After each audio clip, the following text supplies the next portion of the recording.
we're going to do part 2 of a show about the evolution of humanity. And excuse me, in the subtitle, we say stepping into our divinity. And that's a deliberate part of the title, because we're going to talk about who we really are, what our nature is.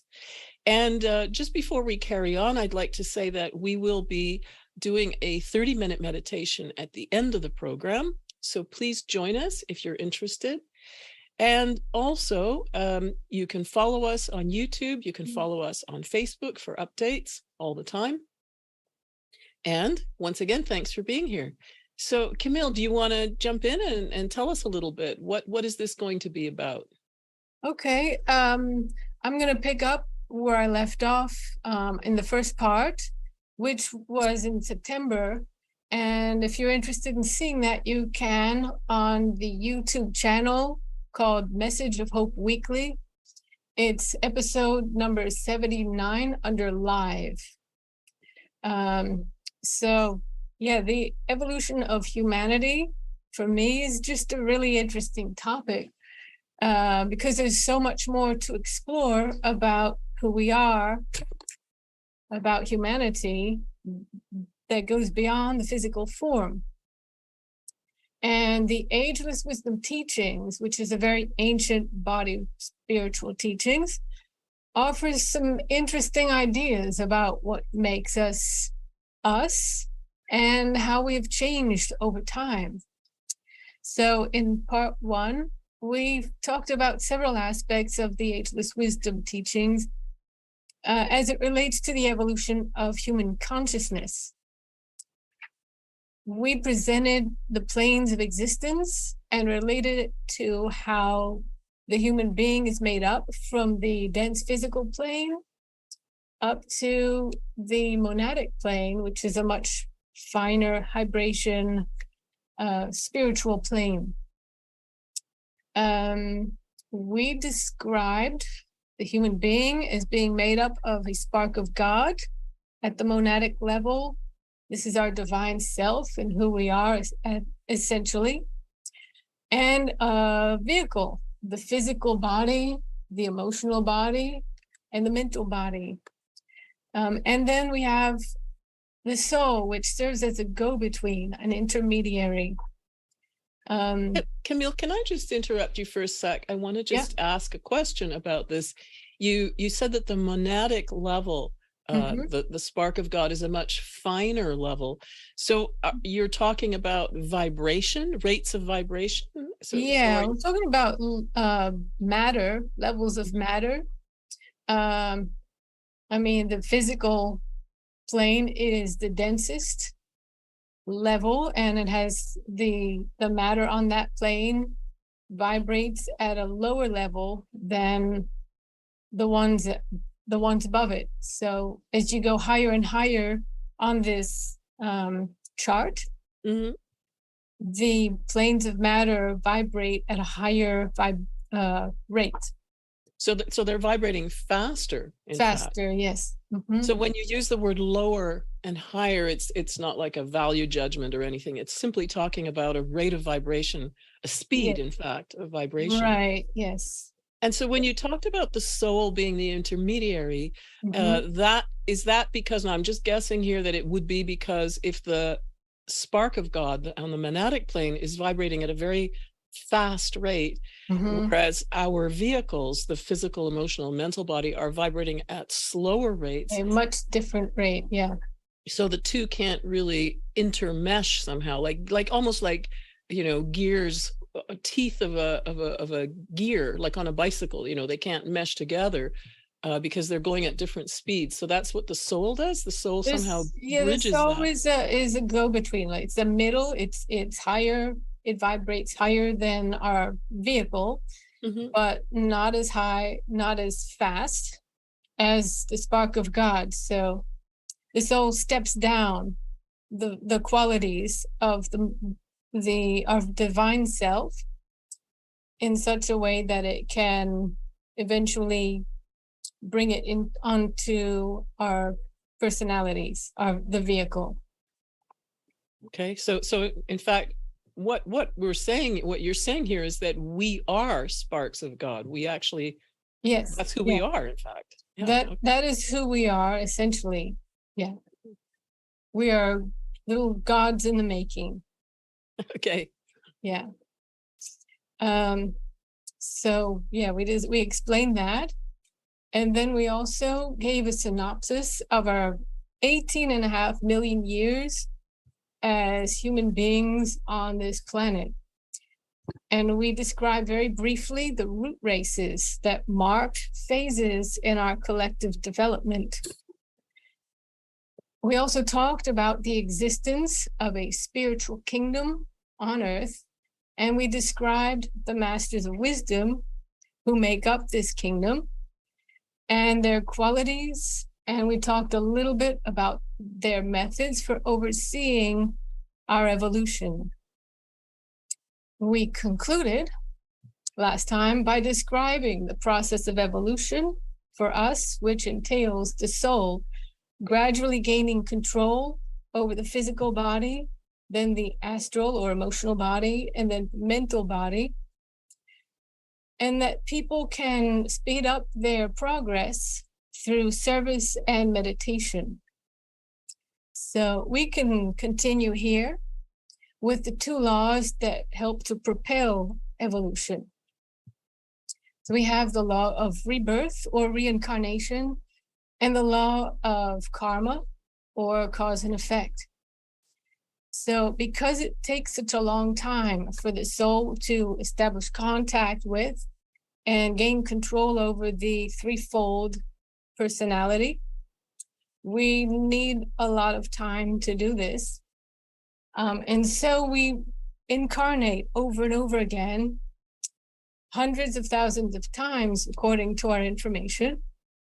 And gradually we develop, we evolve, we gain experiences, a wide variety of experiences. We learn skills and abilities. And So this, can I, yeah, sorry, can I ask a question? So when we talk yeah. about rebirth or reincarnation and the fact that this happens hundreds of thousands of times, I'm assuming that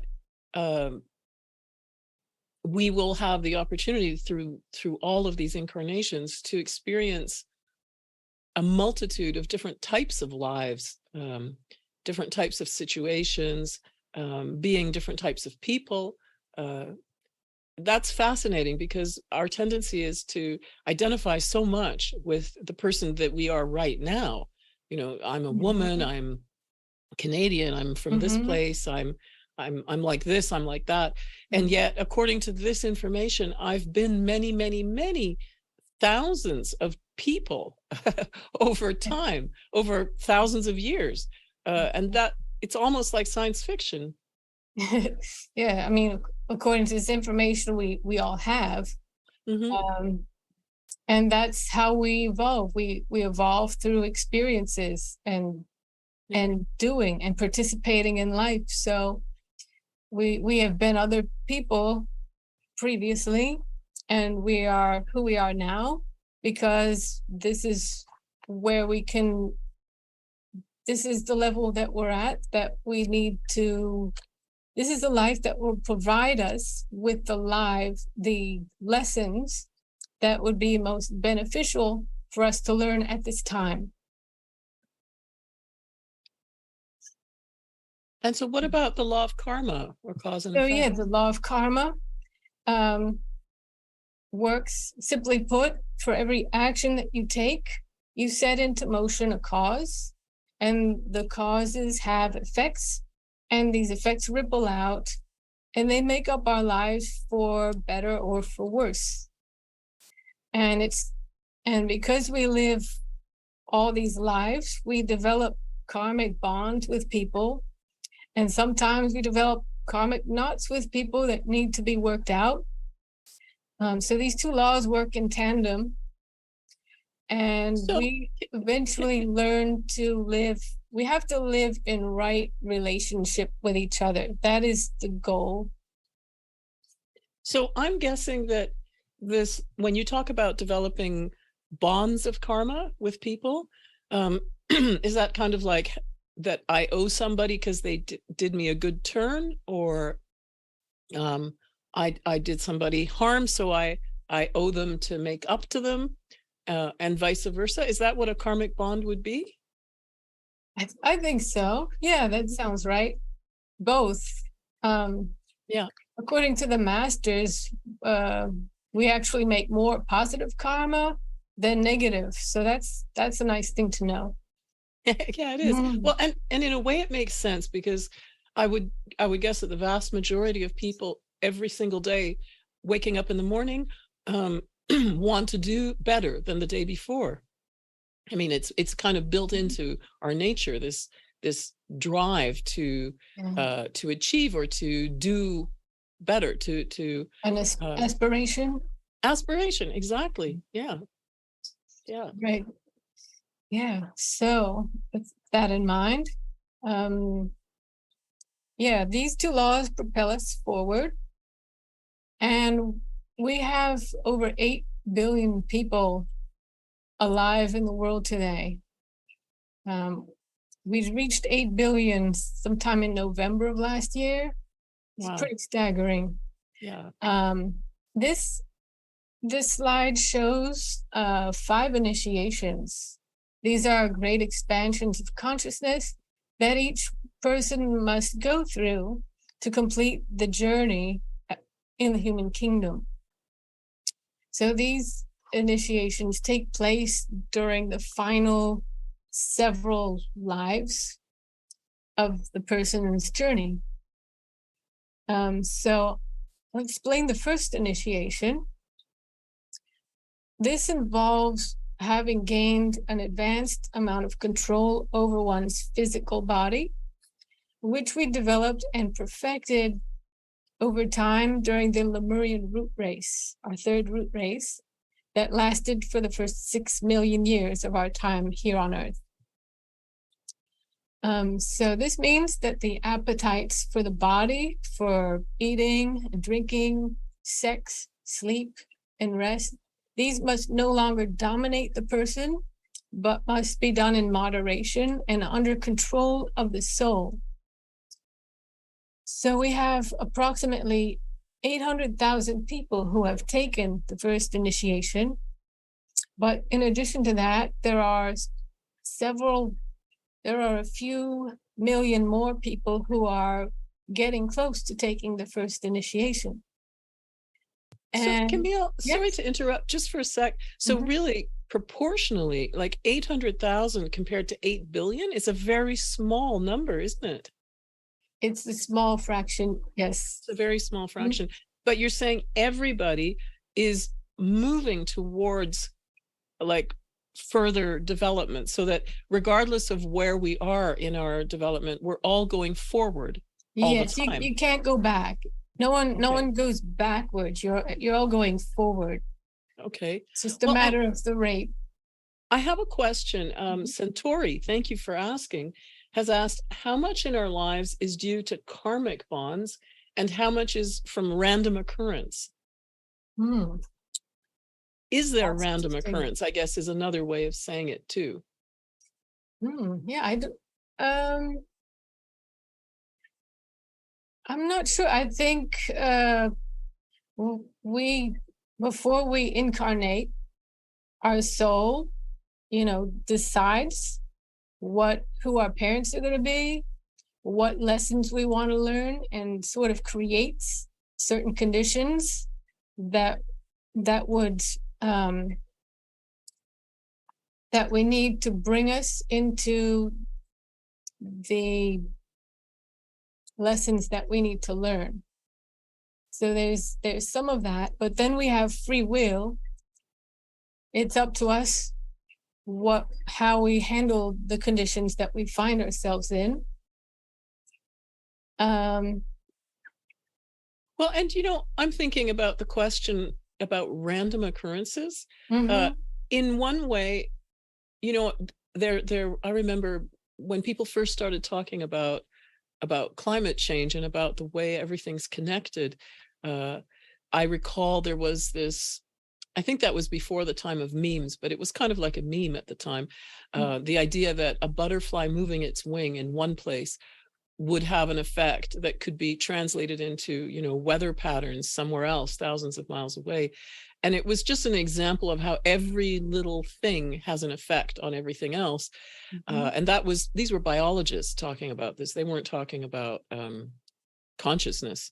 But in a way, I think we could translate that idea into looking at everything that happens as the result of choices that are being made by everybody all the time. And in nature also, all the living beings are, you know, making choices, though we wouldn't think of it as a choice the way we use the word choice. But you know, every little animal or insect is doing something. So maybe there are no random occurrences. Maybe everything is the result of a choice. I was processing the word random. And after hearing you talk, I think that, something that may seem random to you may not necessarily be random, but may be the outcome of causes that you don't know about. Right. Right. And they can be causes through time as well. Like maybe suddenly part of a wall collapses, but it's due to a weakness that's been developing through time, you know, because of how it was constructed, for example, something like that. That's an interesting way to think of it. Yes. But I would have to say, I would like to just address the question directly again, because I think it's a really interesting one. So the question was, how much of what we experience is due to karmic results and how much are random occurrences? My honest answer would be, I don't know, because I really don't. But my guess is that there's probably much less of what we consider random. And maybe there is no such thing as really a random occurrence. But I don't think I know that. And I'm not sure who does, actually. Yeah, maybe the masters would know. They might know, yeah.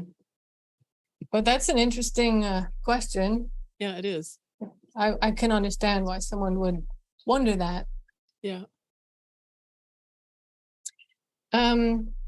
So just to pick up, people who are getting ready for the first initiation, they have to purify their bodies.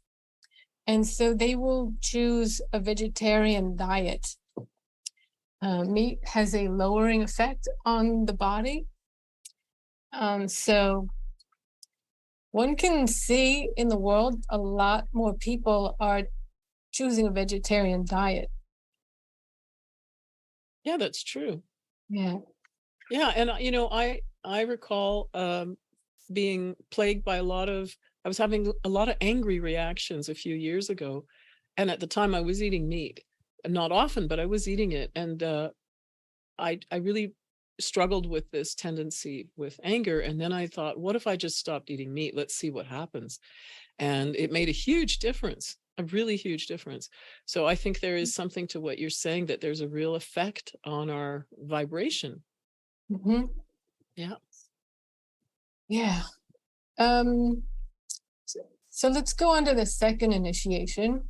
And this one requires control of the astral or emotional vehicle, which was developed and perfected during the Atlantean root race, which spanned 12.5 million years. The astral nature is so powerful that this is said to be the most difficult initiation to achieve. This is because we are very enmeshed in the fogs of desire, which is also called glamour. And this glamour distorts our ability to perceive and respond to reality correctly. It has a distorting quality to it. So to resolve this, the soul, through the use of the mind, has to gain control of the emotional body. And then in doing so, this is a slow process in which we free ourselves from emotional bondage so that we no longer become so easily overwhelmed by our emotions and desires. The third initiation, which has been taken by 2,000 to 3,000 people, involves gaining control over the lower aspect of the mental body, the mental plane, which has to do with concrete thought and reasoning. This involves dissolving the illusions of the mental plane with the light of the soul. And So Camille, yeah, sorry, can I interrupt? So the illusions of the mental plane, that would that mean ideas that we have about reality that aren't actually true? That type of thing? yeah. I mean, if it's pretty easy to observe that one can take themselves down all kinds of, I call them thought tunnels, just streams of thought. Mhm. Your thoughts can go in all kinds of directions, and then you can believe them because you thought them, and it's based on reasoning perhaps, but they may not be true. So it's through the light of the soul that can disperse the illusion on the mental plane of these erroneous thoughts.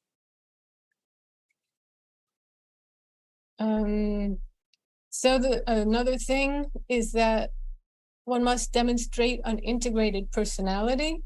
So your physical body, your emotional body, and your mental body will have become integrated, working, together under the impulse of the soul. And it is the task of our current root race, which is the Aryan root race, to develop and perfect the mental body. So this is a work in progress. The fourth initiation, of which there are approximately 450, is called the renunciation. The person who reaches this level has increased the vibration of their body high enough so that the soul is no longer needed. The soul is then reabsorbed back into the monad, the spark of God, and our spark of God works directly through our personality.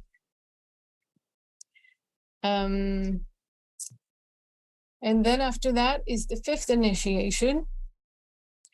At this point, the person has become completely free from the pull of matter, and they no longer need to incarnate as a human being. They have mastered themselves at all the levels of a human being, and they've learned all the lessons that they can learn on earth. So they move fully into the spiritual kingdom. Go ahead. Did you have a question? I just wanted, because so a couple of things. One is just my own sort of question / comment. As you talk about these initiations and the ways in which we grow and become free from the pull or the effect of the different bodies on us, I understand there's also a change in the makeup of our bodies themselves. I know I've read this in Benjamin Crumb's books that slowly the atoms in our bodies are replaced by subatomic matter or light.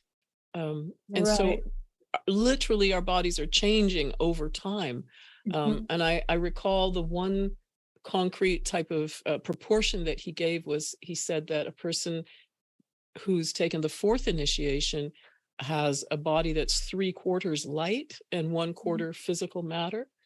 And I think that's really interesting, just to contemplate that as we go through our daily lives, that this process is taking place and we're actually changing, literally on the level of the physical atoms.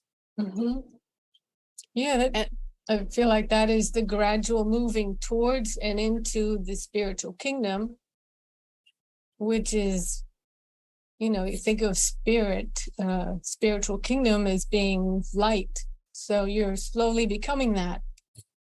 Yeah. And then there's a question from Billy Sevchuk. Thank you, Billy, for asking. And glad to have you. So Billy's asked, will human evolution also have a positive impact on the lives of the rest of the animals on the planet? And if so, in what ways? Yeah, I think so. The the human kingdom has a stimulating effect on the animal kingdom, and the animals that are more highly evolved are the ones that have spent the most amount of time around us because of our mental activity. Our Right. mental influence is influencing them. And so that's like They're exposed. elephants, camels, dogs, Dogs, cats, yeah, or pets. horses. Yeah. Mm-hmm. Well, and from what you're saying, the way that you're talking about how our mental activity, because we have a quality of mind that animals don't have, that those energies stimulate their evolution. And I understand that their energies stimulate the plant kingdom, and the plant kingdom's energies stimulate the mineral kingdom. So there's a constant flow of this stimulating process going on through all the Yeah, kingdoms. yes. Each kingdom grew out of the one below it, but each kingdom is also being stimulated by the one above it. So it's an interesting system, Yeah, it but is. everything's interrelated. So yeah, the animal kingdom is also evolving as well. Where was I? Oh, did I You're answer talking that all about the right? masters, I think. Yeah, so when a person becomes a master, most of them go elsewhere for higher learning, but a certain number of them remain here on Earth to help oversee humanity and the rest of the kingdoms. So the masters are also overseeing the evolution of the animal kingdom and the lower ones. So it's not just the human kingdom, Right. but our relationship to animals will change in the future, become a more beneficial one. So we have 63 masters associated with this Earth's evolution. And these masters work in accordance with a plan that has been set by our planetary logos. And this is the being that ensouls our planet. So these people, these masters, have completed their evolutionary journey on Earth. They are free from the pull of matter, and they're also known as the Lords of Compassion. Also, the Elder Brothers. They are harmless. They create no negative karma, and they don't infringe anyone's free will. Infringing a person's free will is against spiritual law, so they make sure not to do that.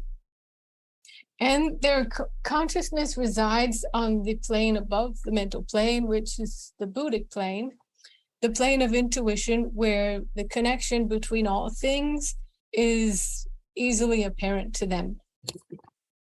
And when you talk about the fact that they don't infringe anyone's free will, that kind of seems like an important point to me, because I'm guessing that we probably do that all the time without being aware of it. We do, yes. And sometimes we are aware of it. We do it anyway. Yeah, true enough. Yeah. So here's some ways that the masters help us to progress.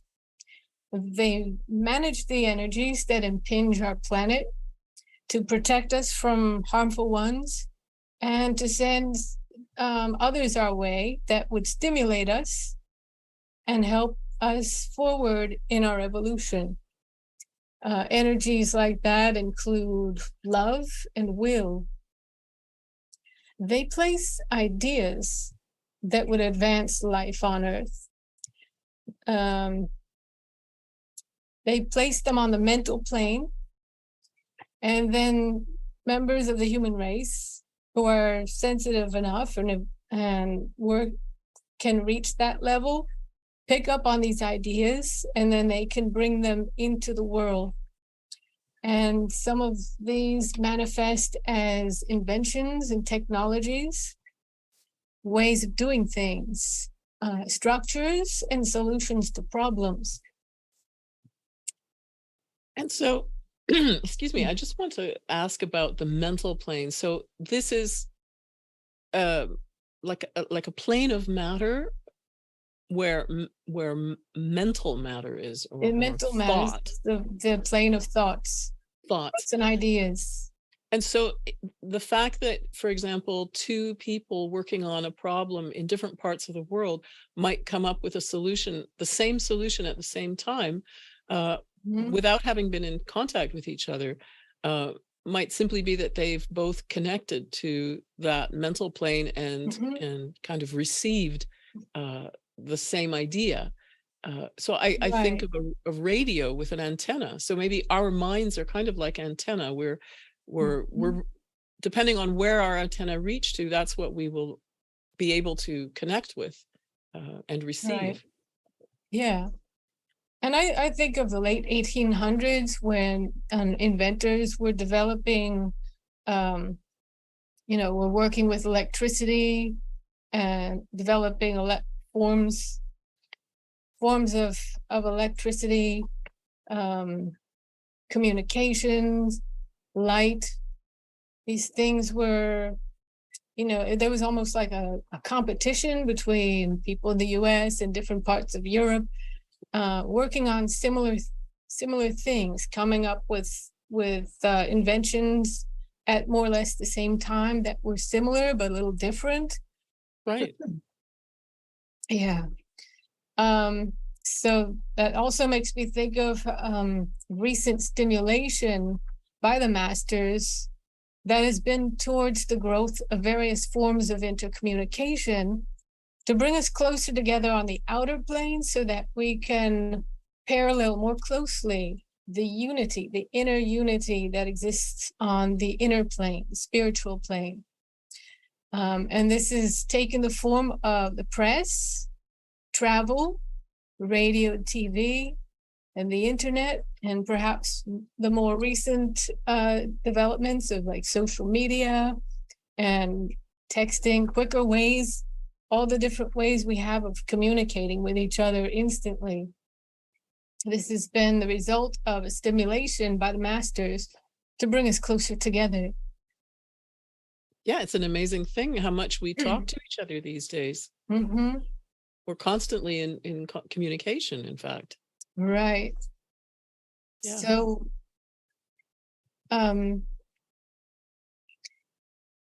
yeah. And then, do you want to go to the next slide? Well, yeah, teachings. Okay. That's right. And I just wanted to mention a quote by Victor Hugo from The Future of Man, because I think it relates to the idea of ideas themselves and how powerful ideas are and how they can change our lives, like what you were just talking about with all these ways we have now to communicate with each other. All of that first existed as an idea, and then people had to figure out how to make it real.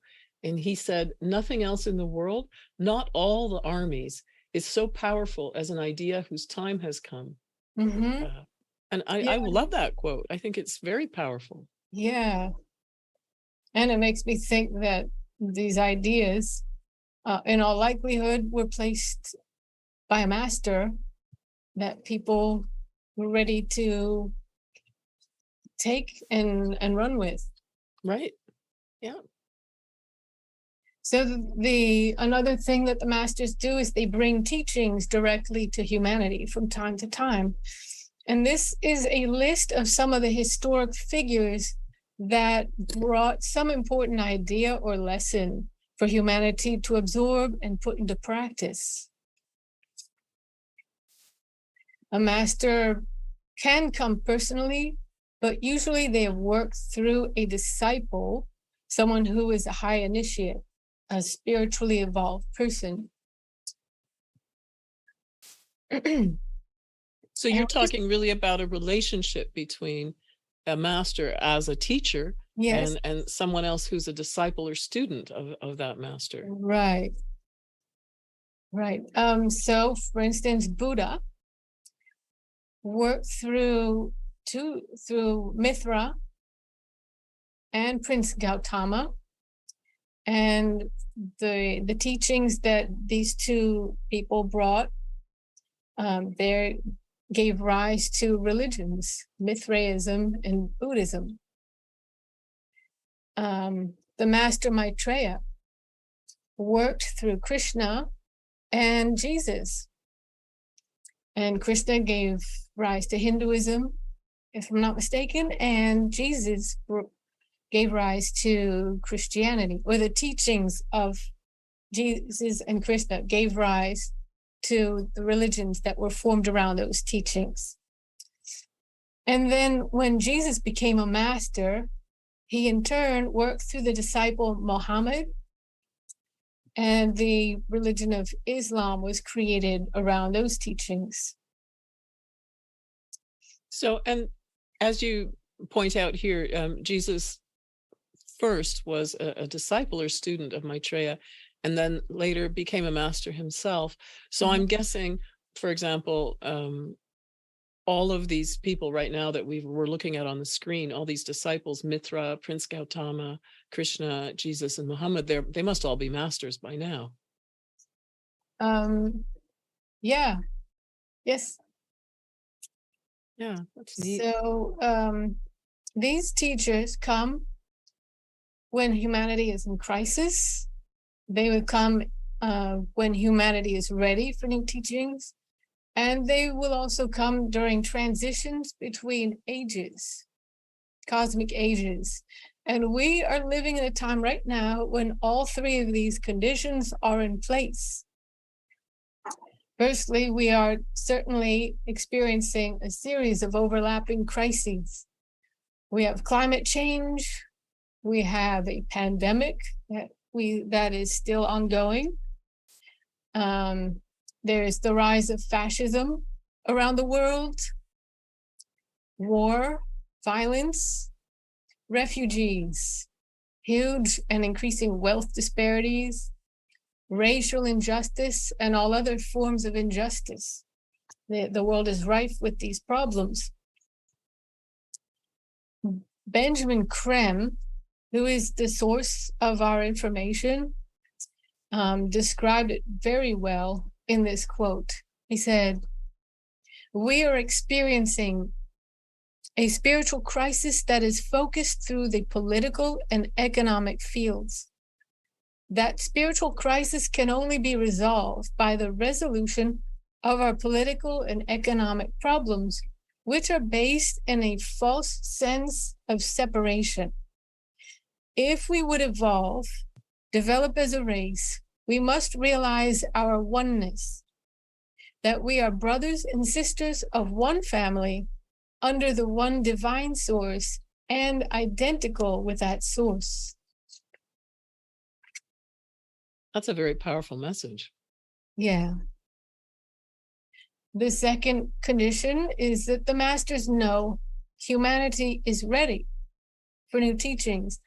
According to Benjamin Krem's master, they observe a new light in the aura of the human race and a dawning sense of unity. On the outer plane, this has been manifesting as people coming together in response to our various crises, uniting around some cause and finding their power to make some effect, some change. It is this light and the efforts of this growing and diverse body of people that shows the masters that we would be responsive to a great teacher.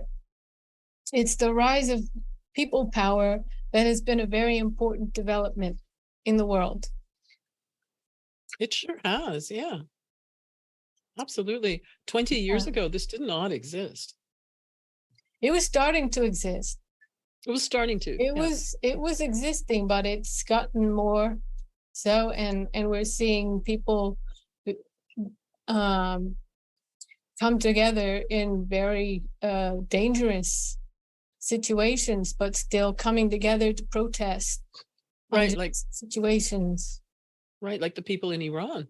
Yeah. Yeah.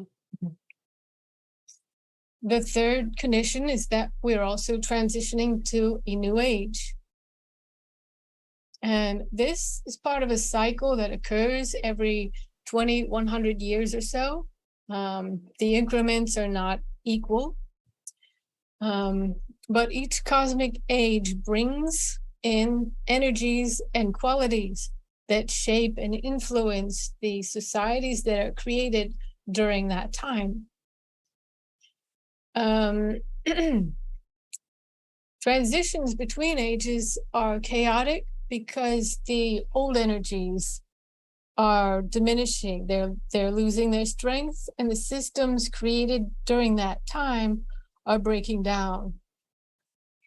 At the same time, it's challenging to adjust to the new energies coming in and to create systems that reflect the qualities of that new age. So we are leaving the age of Pisces, which has given us some very important qualities.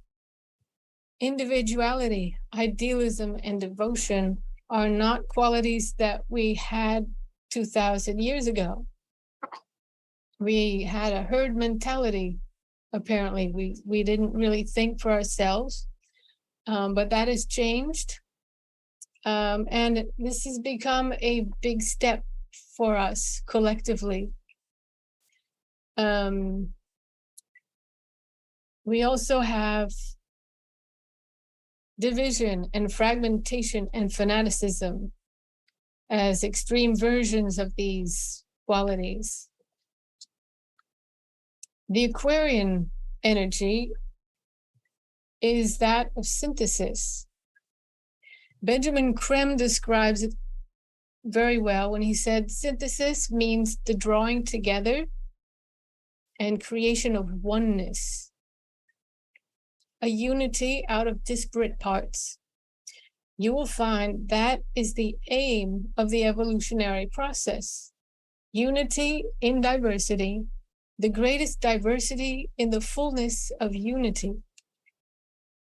At this time, Aquarian and Piscean energies are of a similar strength, but with each day that passes, the Aquarian energy grows stronger and the Piscean energy diminishes a bit more. So what we're experiencing now are the mounting tensions brought about by our spiritual crisis that is focused through the political and the economic realms, and the tension due to the split between people who are responding to the new Aquarian energies and those who are holding on to the old Piscean ways. If we were left on our own to deal with this dilemma, it is questionable whether we would be able to resolve this dilemma and figure out the needed Aquarian structures within the short amount of time that we need them. But fortunately, we have a great teacher that has been emerging into the world to give us inspiration and guidance. This time it is Maitreya, and he's coming personally. And he's not coming alone, but he's bringing a group of masters who will also emerge and live amongst humanity. And this has not happened in 98,000 years. Maitreya is the head of the spiritual kingdom and the master of the masters. And as the head, he fills the position of world teacher and Christ. This means that he embodies the Christ principle, which is the energy of love. This love streams forth from him continuously, unconditionally to everyone on the planet. That actually seems amazing to me, just to imagine that. So whether I'm aware of it or not, that love is streaming forth to me right now, all the time. All the time, all of us, unconditionally, no matter what we've been or what we've done. Yeah. Amazing. Yeah. Maitreya fulfills the expectations that the major religions have for the return of a great teacher, each one having a different name. So the Christians expect the Christ, the Jews expect the Messiah, the Muslims expect the Imam Mahdi, the Hindus expect the return of Krishna or Kalki avatar, and the Buddhists expect the fifth Buddha or Maitreya Buddha. Maitreya is here for these people of all religions and of no religions. He's also not here to found a new religion, but simply as a teacher in the broadest sense of the word. Maitreya is deeply attuned to the state of humanity at all times. He experiences, on the one hand, the joy that is everyone's birthright, and at the same time, suffering that people experience, especially the poorest and the people who are starving, millions of starving people. Yeah, and we're having famines now. Yeah. Mm-hmm. We have a chart that shows this. Our information is that 1/3 of the world usurps and wastes 3/4 of the world's food and 83% of the world's resources, leaving the majority, 2/3, to make do with 1/4 of the world's food and 17% of all the other resources. These ratios came from Benjamin Krem's master in the late 1980s. Since then, the disparities have only increased. According to the World Food Program Hunger Map, there are currently over 8 million people who are undernourished. I think it's 800 million, actually. Isn't that what I said? No, you said 8. Oh, no, I meant 800 million. I'm sorry. That's okay. Sorry It's about almost that. a billion, in other words, right? Right, yes. Yeah. Thanks for correcting me. Yeah. Maitreya has said about this situation that throughout the world, there are men, women, and little children who have not even the essentials to stay alive. They crowd the cities of many of the poorest countries in the world. This crime fills me with shame. My brothers, how can you watch these people die before your eyes and call yourselves men? My plan is to save these, my little ones, from certain starvation and needless death. Maitreya has also said, I come to show you the way forward into a simpler, saner, happier life.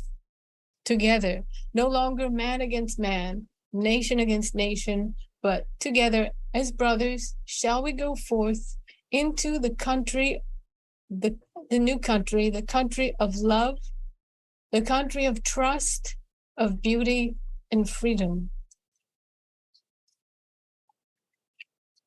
Yeah, change is definitely needed. No doubt about that. Maitreya's priorities include correct food, clean water, shelter, education, and health care for all people. There's currently no place on earth where all of these are available and regarded as a natural human right. You have to be able to afford these things. Some places are a bit closer to that, like Scandinavia, while others lack the wherewithal or political will to provide them. Well, and I wanted to mention, I lived in Norway for a while, and I got to see firsthand how their system works. And it's true, in Norway, everybody pays much, much higher taxes than in the US or Canada. However, the result of that is that everybody's taken care of, and they don't have the kinds of problems that we have. I was able to see this firsthand. A friend of mine was a single mother with 2 small children, and during the early part of those children's lives, the Norwegian government supported her, paid for her home, her apartment, daycare for the children, and her university education. So she went to university for 4 years and got a degree in IT. And once she had that degree, then she was able to get a job that paid well, and she was able to support herself and her children, and in addition, pay those same levels of high taxes back into the system. So over time, she more than reimbursed the government for what they had given her. So I think it's a really good idea. I think it really works. Mm. Yeah, it would be nice to see that. But people have to agree. They have to want to do that. I mean, Right. that's the big difference, is that in those countries, the population is in agreement with that idea. Mm-hmm. Yeah. Yeah. Well, not all of them. Some of them leave because they don't want to pay high taxes. Mm-hmm. Yeah. Another priority of Maitreya is to resuscitate and restore the planet. Our planet is very sick and really needs to be healed, and our survival is very much connected with the planet's healing. And another thing is that Maitreya is here to show us how to live in peace. This is something we've never been able to do before, but he says it's possible. When Maitreya steps forward, he will teach us something called the art of self-realization. And this simply means practicing the honesty of mind, sincerity of spirit, and detachment. Being able to practice this will lead us to be able to live in peace with each other. To achieve world peace, we must have justice in the world. There can't be justice if half the world is in poverty. The tension created by the disparity between the developed and developing nations is a very situation, because it has the seeds within it for a third world war that would be nuclear. On the other hand, creating justice would end war. To get justice requires the creation of trust, because when there's trust between people, things that are impossible to do without it become possible. Nations would be able to talk to each other and work out their differences. To create trust, Maitreya says, share the resources of the world equitably. Maitreya will present a very practical, sensible way to accomplish this. And there is really no other way to resolve the tensions that we currently have in the world. Sharing the resources is the key that would unlock the solutions for the world, so that we can meet these priorities. So sharing would create trust, real justice, and real peace. Maitreya has been in the process of emerging since 1977. In part 3, we're going to talk about the effects of Maitreya's presence in the world so far, the opportunities ahead for us, and an important way that we can help humanity in cooperation with the masters. But for now, I would like to leave you with this parting quote from Maitreya. He says, "Be not afraid of the many problems which arise now almost daily in the world. These events are transient, and soon men will come to understand that they have before them a future bathed in light." So that's a wonderful quote. Thank you, a Camille. message I of like hope. that. Yes. Yeah. Something I think we need it at this time. Absolutely.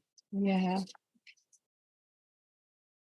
So I'll just say that we are volunteers of Share International, nonprofit organization and that the source of most of our information came from Benjamin Creme, and some of it also came from Alice Bailey.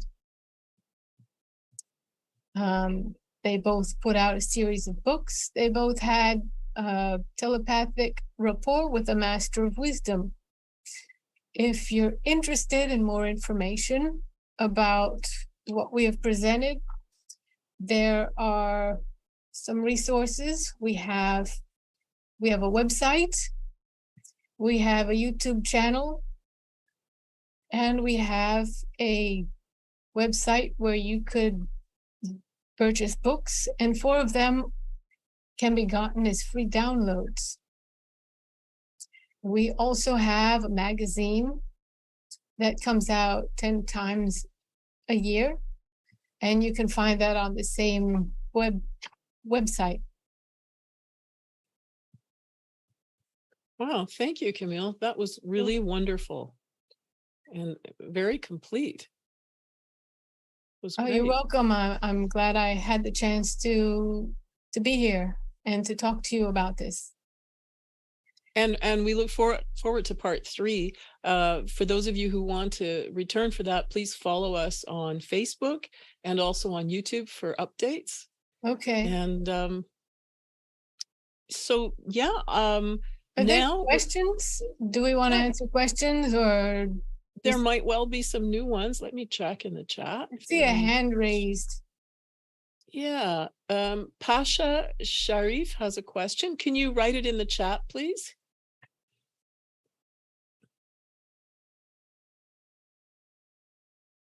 Okay, it looks like Pasha's going to write the question in the chat.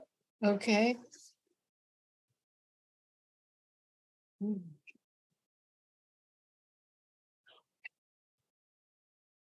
Okay, well, we only do it through writing in the chat. Looks like you can write in the chat because I can see you've written, "No, I can only speak." And so how can somebody follow us on Facebook? If you like Share International Canada's Facebook page, I think that way you'll be following the page. Is that right? Have I understood it correctly? Yeah, it would. Yeah, if you post something, it will show up in your news feed. Okay. So Pasha says that he or she is from Germany, and that's why he or she can't write. Well, it looks as though you're writing fine, though. I could read everything you wrote. What you can do if you like is you could use a translator online and put your message. You know, if you don't have a chance to do it now, you can always post it onto Share International Canada Facebook, and we can answer it later. Yeah.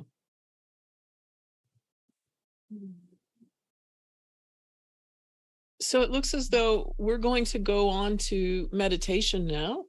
For those of you who'd like to continue doing that with us, we're trying a new format this time. We will continue the meditation for those who are with us on the Zoom platform. And I will start by saying the great invocation so we can all join in. And then we'll discontinue the Facebook part of it, and we'll continue with Zoom. So Camille, thanks for being here today. I understand you're not going to join us for the meditation, right? No, I got pets in my room. Right. Okay, well, thanks again, and we'll see you next time. Yes, I'll be glad to do it. And thanks for having me. Right. And please register on Zoom if you're interested in meditating with us today. There's a link in the chat, so you can do that. If you're on Facebook right now and you'd like to continue to meditate along with us, that would be great.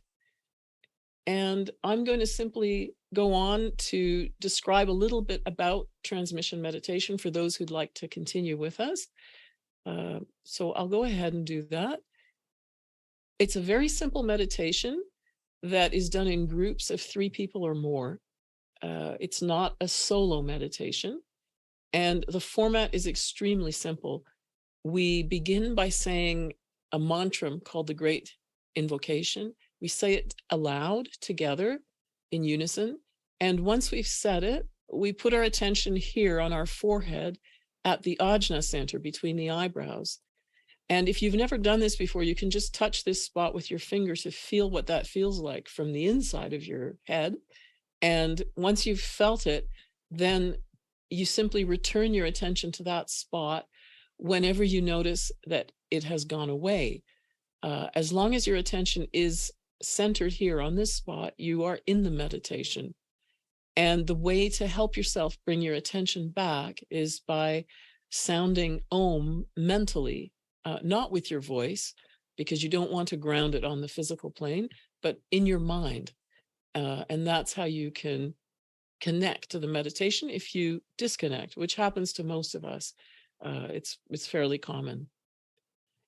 And the next part is simply to explain that there are a few cautions. If you have a pacemaker or serious heart problems, you shouldn't do this meditation because the energies are fairly strong.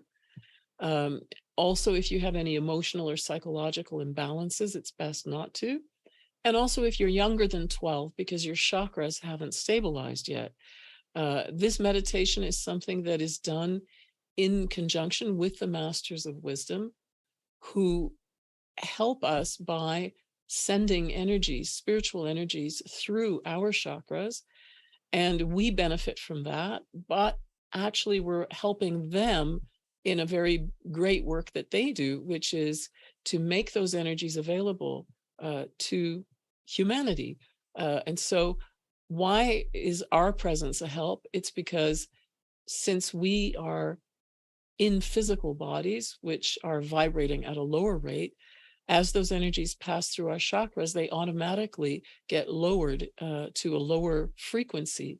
And once they're on that lower frequency, they can be absorbed by the mass of people. And so in this way, we help the masters by making those energies available. Whereas if the masters just send the energies as they are out into the world, most people can't absorb them, so they aren't actually able to help. And the other thing is simply that we are doing this, as you know, because you're here with us today, we're doing it over Zoom. In the past, people used to meet in person in someone's home, in a bookstore, but now we do it like this. And there are links in the chat for regular weekly meditations using Zoom. So you're more than welcome to join and to connect with any of these groups. And so I guess the next thing is simply to begin. I'm going to say the Great Invocation aloud, and please join me, everybody, and we'll say it together. Although I won't hear you, but I'll know that you're saying it. And once we've said the Great Invocation, then we'll sit and hold our attention on the Ajna Center and meditate for half an hour. And that's really the whole of it. And I look forward to seeing everybody again next month. We'll be back again on February 11th to talk about the world of plants and consciousness and the connection between them and us. All right, I think it's time to begin. So I'm going to go ahead and begin by saying the Great Invocation. From the point of light within the mind of God, let light stream forth into the minds of men. Let light descend on earth.